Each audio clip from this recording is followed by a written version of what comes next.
We're live at the Edge 228 Young. We're here with Emily and Jimmy from Metric. Hello. Hi. Hey, how's it going? Congratulations. Thanks. Thank you. I'm going to get so much mileage out of this line. Fantasies, now realities. I like that. I might have to borrow that. You don't mind, right? Yeah, no problem. In this case here, you've made one of the great records of the last while, and everyone who's hearing it is just smiling. So congratulations. Aw, Thank you thanks so a much. lot. It means a lot to me that you think that and that you play our music, and it's Well, let's talk about it. The record that we're hearing here, was this the record it was all the time? Did the record change at any point? As you know, as you both did other projects and time went on, did the record change, or is this pretty much the record one? changed almost all the way up until mastering. It's like, true, and to the last dramatically, minute. Yeah, it just kept evolving, and I feel like at every turn if we were unsatisfied, we did whatever we could to just make sure that it was going to be what we wanted to do, sort of regardless of time or anything. The record sounds like it's from the not too distant future, which is just about perfect because you want, over the course. If I had to pick an album that would be the sound of like 2009, 2010 rock season,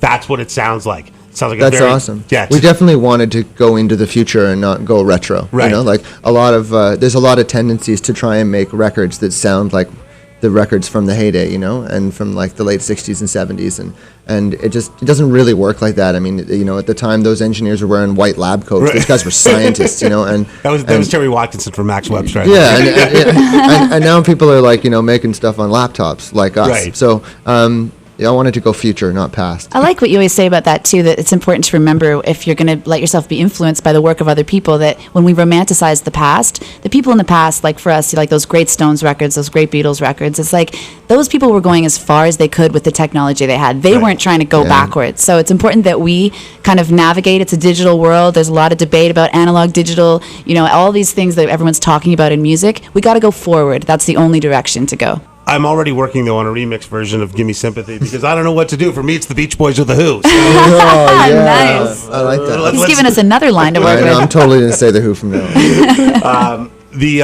Let's talk about that song because it's one of those great songs. It's so hard to use a pop culture reference and make it sound like it's just flowing off the tongue, but in Give Me Sympathy it works, and that little metaphor that you're using, the name drop of the band, the two greatest bands of all time, worked. So well, thanks. It was a funny process writing that song. In fact, it was the first song we wrote for the album. We went to this farmhouse in northern Seattle, total Fleetwood Mac moment for the band, just hung out and had it in our heads that we were going to make a really organic acoustic record. Of course, once we got back to Toronto and all our friends like Sebastian Granger and Broken Social Scene and all the like electro kids in the neighborhood, it's like there's no way we're doing that. We're going to make an electro rock record because that's who we are. But it was pretty cool to have that song from the beginning and have it be shaped through so many versions. Like it was really, really an unbelievable process with that song, and I'm so happy with how it turned out in the end. And there's some great titles. I love the titles on the record.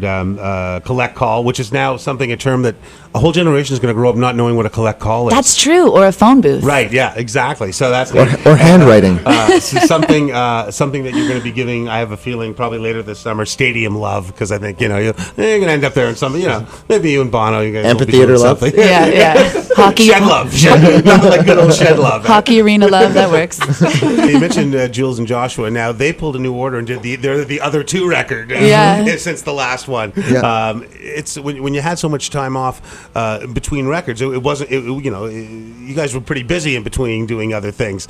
How much of the stuff, did anything from any of the outside projects that you've all been working on seep into the record, either a song or a phrase or a concept or a recording style, anything like that? I mean, for me, the one that didn't really do that necessarily, it was more like what I watched was everyone just be able to go do something different. So when we all got back in the same room, there was a totally renewed energy. And wait a second, you don't count going to a mushroom farm in northern Oregon, Portland to record a record for somebody doing something different?